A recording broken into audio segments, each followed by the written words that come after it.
Party chief EPS shut doors on expelled leaders, spurning any bid for unification. மீண்டும் ஒரு திருந்த பாடில்லை. புனிதமாக AIADMK கோயிலாக இருக்கின்ற அந்த தலைமை கழகத்தை அடித்து நுரைக்கி மற்றவர்களை கட்சியில சேர்த்த வேணுமா? அது தொண்டனுடைய சொத்து. தலைமை கழகம் தொண்டனுடைய சொத்து. நீங்க போய் அடிச்சு நொறுக்கணும், அவரெல்லாம் கட்சியில சேர்த்திக்கணும். இன்னொருவர் நம்முடைய அனைத்து இந்திய அண்ணா திராவிட முன்னேற்ற கழக ஆட்சி கவிழ்ப்பதற்கு 18 பேரை கடத்திட்டு போனீங்க எம்எல்ஏ. அவர்களை கட்சியில சேர்த்து. But the rebels are not ready to relent. Former AIADMK leader TTV Dinakaran, in a moment of anguish, called EPS a liar. எங்க கட்சியில என்ன சரி பண்ணணும் நீங்க அட்வைஸ் சொல்லுங்க, நான் கேட்டுக்கிறேன். பழனிசாமியோட போகணுங்கிறீங்களா நீங்க அட்வைஸ்? அதுக்கு நாங்க தூக்குமாடி கூட தொங்கிடுவோம். The chorus for unity is growing louder among the AIADMK outcasts. VK Sasikala broke her silence on India Today. The former aide of Jayalalitha says she's on the right path, hinting at a possible comeback. AIADMK தலைவர்கள் கட்சி பிரச்சனைக்காக அமித்ஷா போய் பார்க்கறதை நீங்க எப்படி பாக்குறீங்க? என்ன பொறுத்த வரைக்கும் என்னோட வேலை நான் சரியா செஞ்சுட்டு போயிருக்கேன். அதை நான் செஞ்சு காட்டுவேன். Another expelled leader, former Chief Minister Paneer Selvam, appears to be seeking a way back. ஆக தொண்டருடைய உணர்வுகளையும் தமிழக மக்களுடைய உணர்வுகளையும் மதித்து நடந்து விரிந்து கிடக்கின்ற அனைத்து இந்திய அண்ணா முன்னேற்ற கழகத்துடைய சக்திகள் ஒன்றிணைய வேண்டும் என்று பேரறிஞர் அண்ணாவுடைய பிறந்த நாளில் சபதம் ஏற்போம் வெற்றி பெறுவோம் என்பதை சொல்லி விடைபெறுகிறேன். நன்றி, வணக்கம். Senior party leader Sengotian, who was sacked from party posts, has defended his call for unity. வெளியே சென்றவர்களுக்கு சென்றவள் வேண்டுகோளை அதுதான் வைக்கிறார். நான் ஒன்றே உங்களிடத்தை சொல்ல விரும்புகிறேன். அவர் வைக்கின்ற வேண்டுகோள் எந்த கண்டிஷனும் இல்லை. எங்களை ஏற்றுக்கொள்ளுங்கள், உங்களோடு இணைந்து பணியாற்றுகிறேன். நாட்டு மக்கள் நலன் கருதி, தொண்டர் நலன் கருதி நாங்கள் எந்த தியாகத்தையும் செய்ய தயாராக இருக்கிறோம் என்று. The leaders hoping for a comeback are up against E. Palaniswamy, the former chief minister who now calls the shots in AIADMK. So, with the countdown to 2026 having begun, what's next? Can AIADMK rise above ego and history? Can it march as one or fall divided? Bureau Report, India Today.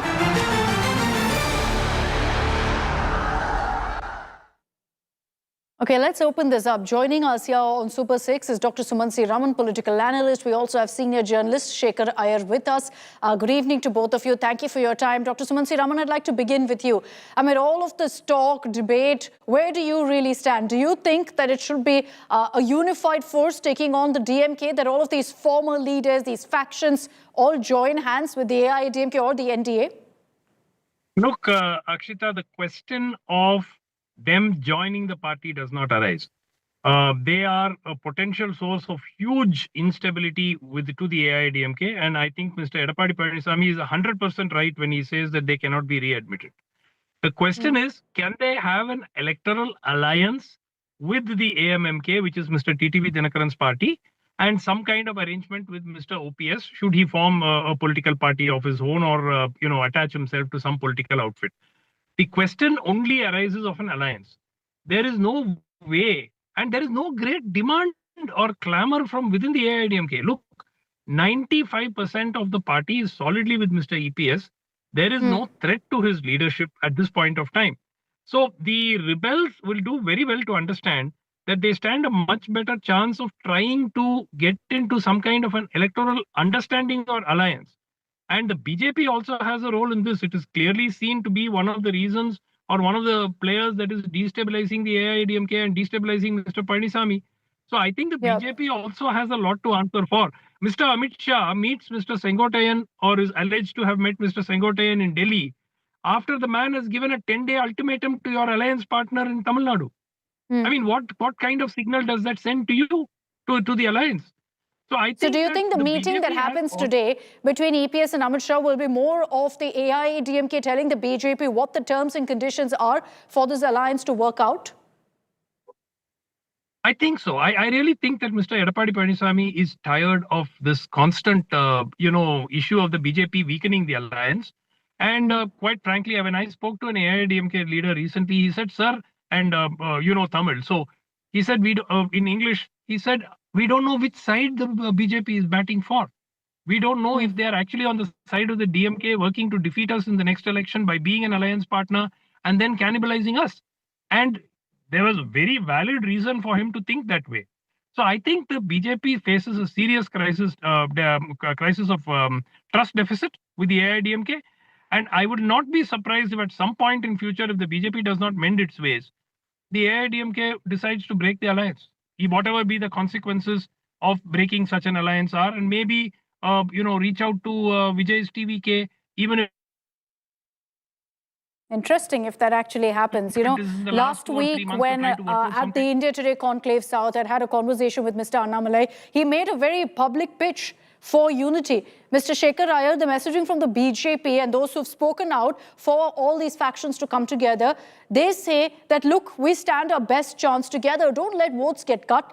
Do you think that's actually a possibility, that if you have these different factions, these different leaders, there will be a vote cut that could affect the AIADMK, the NDA?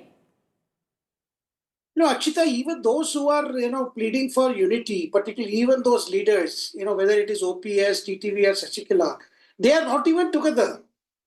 So therefore, I think now the time has come, the fact that EPS has come to Delhi, a lot of background work has happened. This is to take the alliance forward.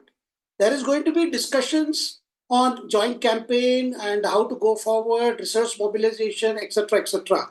Because parallelly today, there is a meeting, there is a Chintan Baitak going on near Chennai, where BJP leaders are attending some kind of a brainstorming session, where even Annamalai has participated. Earlier, there were doubts about whether Annamalai would have.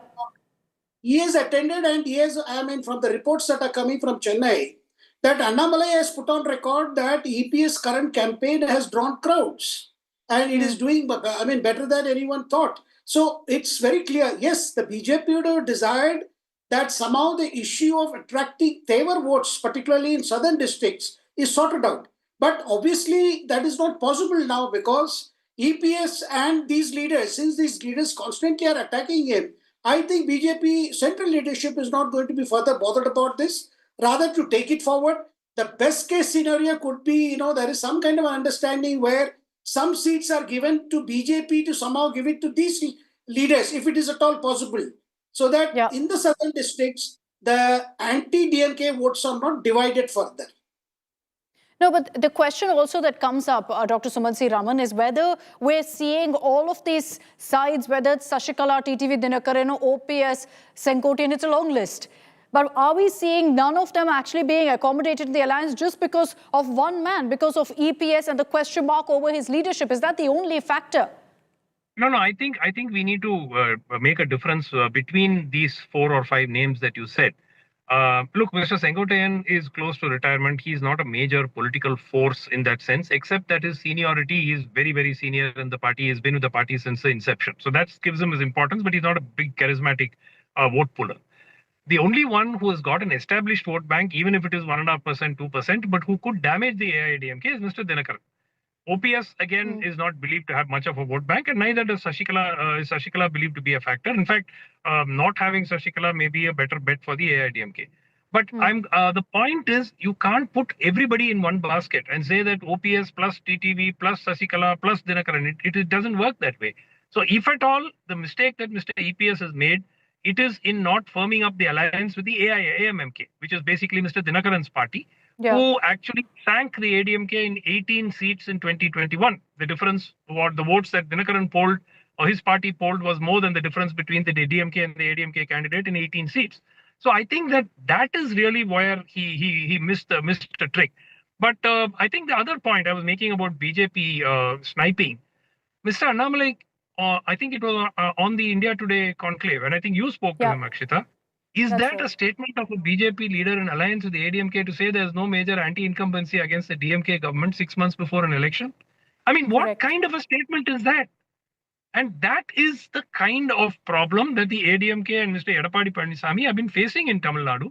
And it really is not fair. They've been fighting a battle with one hand tied behind their back with their alliance partner constantly working for the DMK. So I think that is what needs to be resolved. You know, the highlight and what comes across here is clearly the marked differences between the AIADMK and the BJP, which everyone suspected the moment they announced the alliance, that there were differences, and that's coming to the fore. Now, when EPS and Amit Shah meet, is that something that will be discussed? Will the differences be bridged, or will there be a lot more developments that take place in the run-up to the election in Tamil Nadu? Dr. Sumansi Raman, Shekhar Iyer, thank you very much for your time and for joining us here on India Today. Very interesting developments taking place, and as always in Tamil Nadu, so many factions, so many leaders speaking up. It'll be interesting to see in the next few weeks how alliances actually firm up. But let's talk about the other big player this election, TVK chief Vijay. Now, you've got in this multi-cornered battle, because it's no longer just DMK versus AIADMK. Vijay is proving to be a threat. At this point, he's now taken aim at Home Minister Amit Shah, accusing the BJP of relentlessly trying to impose Hindi, saying it's a violation of federal principles. In a long statement that he's put out on social media, Vijay has declared, and I'm reading from his quotes here, he says, Hindi is not the key to governance. Hindi imposition goes against federalism. Sounds exactly like what the DMK says, but it's very clear that this is exactly how Vijay is posturing himself, that he is someone who believes in the Dravidian ideology, is against the central government, Hindi imposition and all of that, but also wants to take on the DMK. But listen into also what Tamil Nadu Deputy Chief Minister Udayanidhi Stalin had to say about Vijay constantly targeting the DMK government, constantly targeting his father. இது பொறுக்காம சில பேர் பல விமர்சனங்கள் செஞ்சிட்டு இருக்காங்க. சமீபத்தில் தொலைக்காட்சியில் நீங்கள் பார்த்துருப்பீங்க, ஒவ்வொருத்தர் ஒரு கலர் பஸ் எடுத்துக்கிட்டு போயிட்டு இருக்கிறாங்க. ஒருத்தர் பச்சை கலர் பஸ்ஸு, ஒருத்தர் மஞ்சள் கலர் பஸ்ஸு. ஆனால் நான் சொல்கிறேன், கடைசியாக எல்லாத்தையும் ஓவர்டேக் பண்ணி ஜெயிக்க போவது பிங்க் பஸ்ஸு தான். மகளிர் நீங்கள் யூஸ் பண்ண போகிற முதலமைச்சருடைய அந்த பஸ்ஸு தான். மற்ற எல்லா பஸ்ஸையும் ஓரம் கட்டிட்டு அதுதான் ஜெயிக்க போகுது. Okay, another big headline from poll-bound Tamil Nadu is an AI video that the TVK Vijay's party released. Yesterday, of course, was a day when you saw tributes pouring in for former Chief Minister of Tamil Nadu, Nadu, who even Vijay has repeatedly hailed as someone whose legacy he wants to take forward. This is the AI video that was posted by the TVK. It's very important messaging that's being put out by Vijay. Why? I'll play out that video for you. Take a look at it. நான் நடத்திய மாநாட்டு தீர்மானங்களையும் எடுத்துக்கொண்டு மக்களிடம் சென்றேன், மக்களிடம் வாழ்ந்தேன், மக்களிடம் கற்றுக்கொண்டேன், மக்களை நேசித்தேன். மக்களுக்கான சேவை செய்ய மக்களே வாய்ப்பை தந்தார்கள். 1967 நிகழ்ந்த அந்த ஆட்சி மாற்றம் என் வழியில் கட்சியை மக்களிடம் நோக்கி வழிநடத்தும் முன்னால் 2026 நிச்சயம் நடக்கும். ஒன்றிய ஆட்சியாளர்கள் இந்தியை திணிக்க முயன்றார்கள், எதிர்த்தேன். மக்கள் என்னையே நம்பினார்கள். என் பெயரையும் படத்தையும் வைத்து ஆட்சியை தொடர்ந்தவர்கள் தமிழ் மாநிலம் முன்னேற உழைப்பார்கள் என்றால் தன் மகன்கள் முன்னேற உழைத்துக் கொண்டார்கள். ஒன்றியத்து ஆதிக்க திணிப்பையும் அவர்களுடன் மறைமுக நட்பை நன்றாக தொடரும் கபடதாரிகளின் முகத்திரையையும் ஒருங்கே கிள்ளித்தெறிந்த உன் அரசியல் அதிரடி என் நெஞ்சத்தில் உறுத்திய முல்லை அகற்றிவிட்டது தம்பி. உழைப்பவனின் பசி உணர்ந்ததால் ஒருபடி அரிசி ₹1 தந்தேன். எனக்கு பின்னால் வந்தவர்கள் அதனை இலவசமாக்கினாலும் சாராய கடைகளை அரசுடைமையாக்கி கஜானாவைக்கு.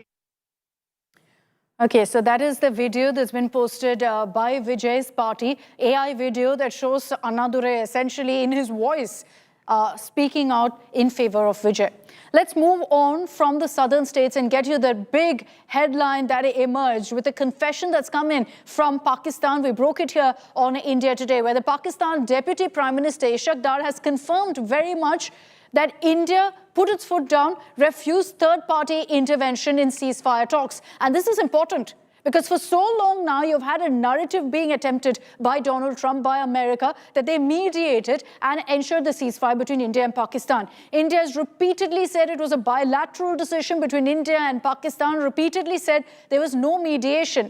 And now you've got Pakistan, Ishaq Dar, saying that the ceasefire offer came via America, but India put its foot down, did not agree, and that India categorically said that it's a bilateral issue. So more evidence building up for you. And Pakistan, who essentially looks to constantly please America, please Trump, has also now confessed and made this big admission of exactly what happened. Listen in to exactly what Ishabdar said. Third party involvement? Well, we don't mind, but India has categorically been stating it's bilateral, so we don't mind bilateral. But the dialogues have to be comprehensive. It will have dialogue on terrorism, dialogue on trade, on economy, on Jammu and Kashmir, all the subjects which we both have been discussing with. So, incidentally, when the ceasefire offer came through, Secretary Rubio to me on 10th of May around 17 past 8 in the morning, I was told that there would be very soon dialogue between you and India at an independent place. When we met 25th of July, bilateral meeting myself with Secretary Rubio in Washington, I asked him what happened to those dialogue. India says that it is a bilateral issue. We don't. So we are not begging for anything. If any country wants dialogue, we are happy, we are welcome. We are a peace-loving country. We believe that dialogue is the way forward. But obviously, it takes two to tango. So unless India wishes to have dialogue.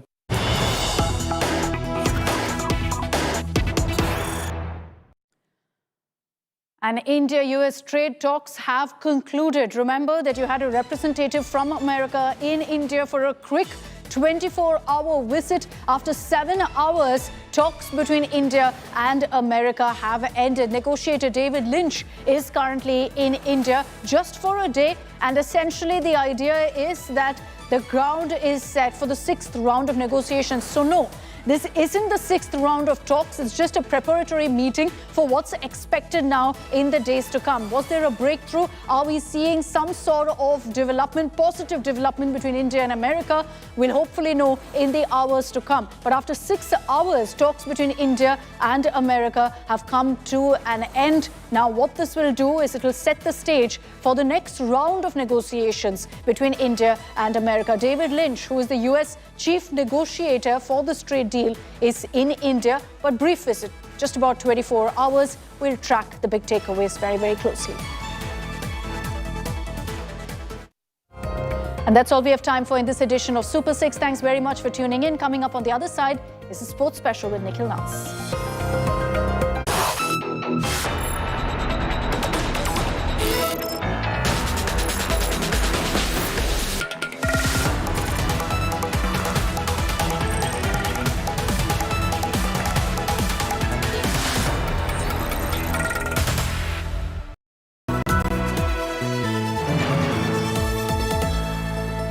Moto G96 5G. All eyes on you.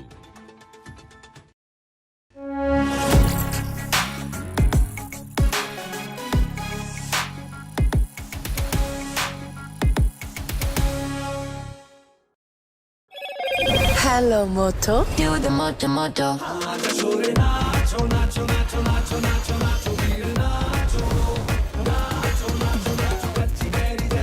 Motorola Edge 60 Pro, the true flagship killer.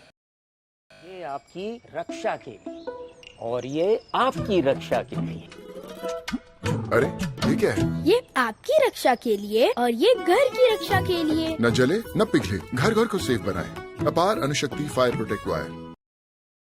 Moto G96 5G. All eyes on you. Hi, here are the top headlines presented by Motorola. India, US open fresh talks on bilateral trade deal amid tariff tensions. Tejasvi launches. Bihar Adhikar Yatra ahead of assembly polls. ICC rejects PCB's demand to remove Asia Cup referee Andy Pycroft.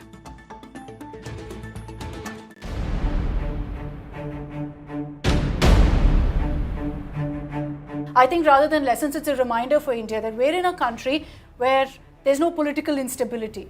We're in a country where there's no economic instability like what's happening in France, and you're seeing protests happening there. We're in a country where we can have a democratic newsroom, and we're not shot dead for our views like what's happened in America. So my simple point is that I think our reminder is that we should be happy we're in a vibrant democracy today where we can have differing views. There may be dissenters who will troll us, but that's it. We can still put out our views without any fear.